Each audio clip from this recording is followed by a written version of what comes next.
8 señales evidentes de violencia de género. 1.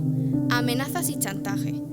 Amenazas verbales, emocionales o físicas buscan controlar y generar miedo en la relación. Esta manipulación utiliza tus sentimientos y miedos en tu contra. 2.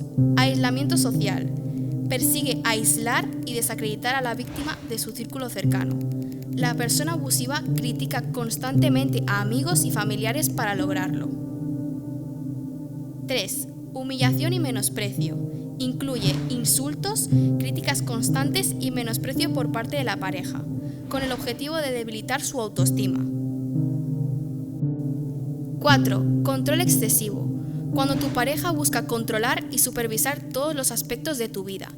Al principio puede ser sutil, pero puede volverse más restrictivo afectando tu autonomía. 5. Control económico.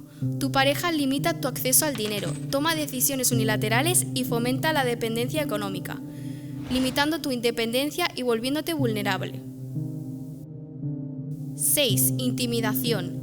Busca mantener el control a través de gestos amenazadores y comportamientos que generan miedo, creando un ambiente tenso en la relación. 7. Violencia física. Abarca desde empujones hasta golpes. Es esencial buscar ayuda inmediata si experimentas este tipo de violencia, ya que puede intensificarse con el tiempo y debe abordarse antes de empeorar. 8. Manipulación emocional.